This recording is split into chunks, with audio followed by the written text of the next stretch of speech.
Okay, so we're going to get right into it, and today we're going to cover two things. We're going to cover the basic ideas of Module 13, which is recursion, and then as soon as I finish that, I'm going to jump straight into a complete review or a code walkthrough of Module 8, the email extractor, because I know a lot of folks are having some trouble with that. And so I'm going to kind of walk you through the process of creating that program and how to approach problems like that. So first up, recursion is really sort of one of those computer science topics that if you're a computer science person, if you're a computer science student or a recent graduate, people expect you to understand. It is also something that, if I'm quite honest, is not commonly used across all kinds of software creation or software development applications.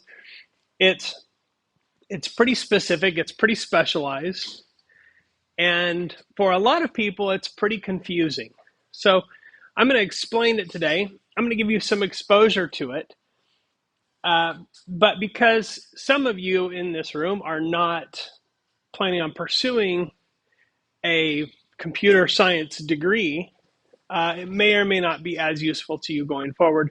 So we're not going to spend a ton of time on it. I want to give you some exposure, and I will leave it to the more advanced computer science classes to really get into more intense development using recursion.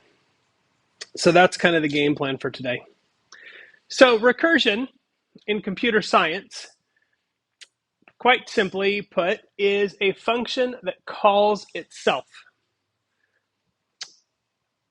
Think about that for a minute. It's a function that calls itself. So it's a little strange to think about, I think, but we'll get an idea of how it works in just a minute. Recursion kind of has this sort of vibe. Or if you've seen the movie Inception, where they start talking about a dream inside a dream inside a dream, that's really how it works. A recursive function isn't circular as much as it is a spiral. And a recursive function cannot be infinite by definition. Your computer will, or Python has a limit to the number of levels of recursion, but it's a lot. I think it's like 1,000 or something.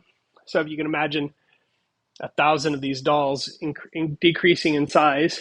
Or another visual that's good on recursion is a fractal. I don't know if you've seen a fractal before, but it's a image that is generated using recursion, in which the biggest shape of that image is reflected over and over and over in smaller and smaller shapes. And if you zoomed way in on this fractal, what you would see is the same shape, the same spiral with the same mathematical origin is repeated on down to these little tiny pieces. So that's a recursive image. In nature, we find recursion. It's a naturally occurring phenomenon. And I can't remember what this vegetable is called. I've never actually eaten one. It looks kind of weird to me. That's okay. I think it's some kind of broccoli, but I'm not positive. But you can see, okay, the big cone shape of the main piece is repeated in these smaller ones. And if you look really closely into these smallest pieces, they're also that same shape.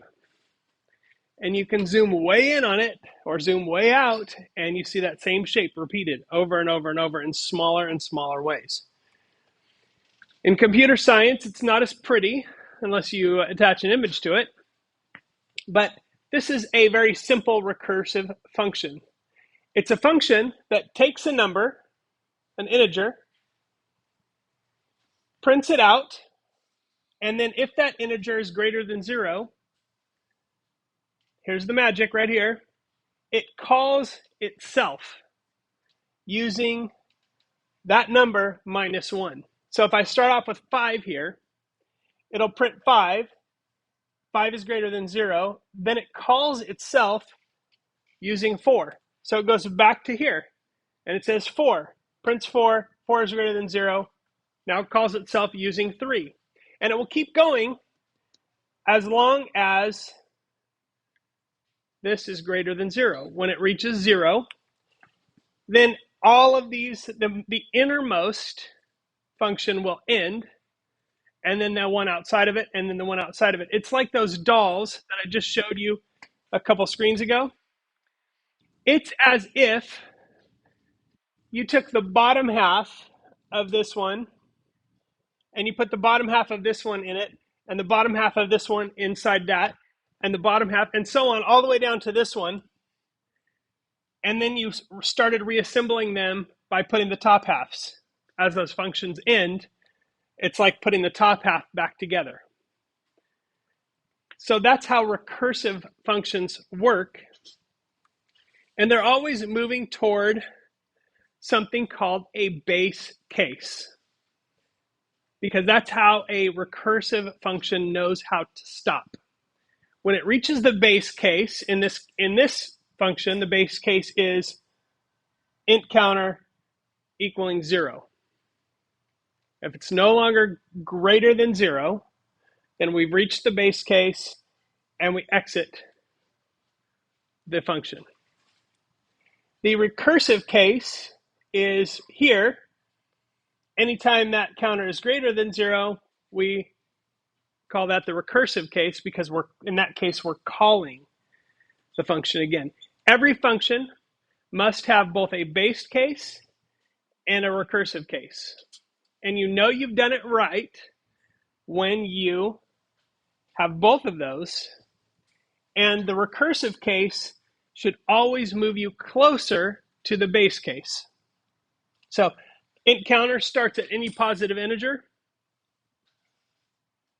The base case is 0. So the recursive case moves me one step closer to 0 each time. So that's what a recursive function looks like. Let's just play around with this a little bit in code. Okay, so I've got the same function here, the countdown function. And I've got a little input here that's going to ask for a number. And then we'll start that countdown with that number. And you can see here that I'm calling that function inside itself. So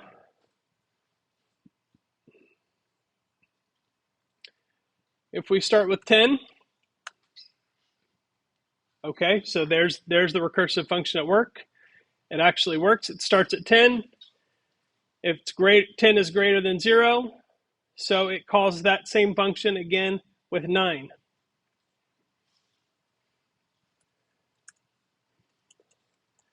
We're going to put in a base case.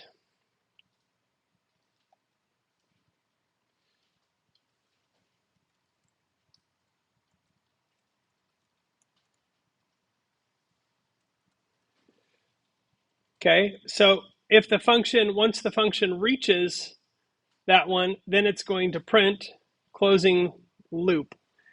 Let's run that again. And I'll run it from 5. What you notice is that it prints closing loop only after 0 and only one time. The reason for that is because every time it does this, it's not going to do this. Now, if I print that way,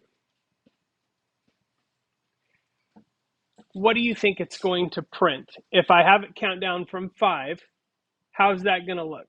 What's it going to do? You think it'll print closing loop after every number? Let's check it out. Remember, with recursion, it's like we're doing the bottom half of each doll, and then we come back the other direction and put the top half. So this line represents the top half because we're actually going inside itself. So the first one we start with is 5, and then we do 4, then we do 3, 2, 1, and then we go back out. So we're actually going inside a function, inside a function, inside a function. So whenever I'm calling countdown, I'm starting back up at the beginning. And this doesn't happen until after that base case is reached. Then I begin putting the top half of that doll back on. And that's one of the things that's so weird and confusing sometimes about recursion. There are many weird and confusing things about recursion, but it is kind of an interesting phenomenon.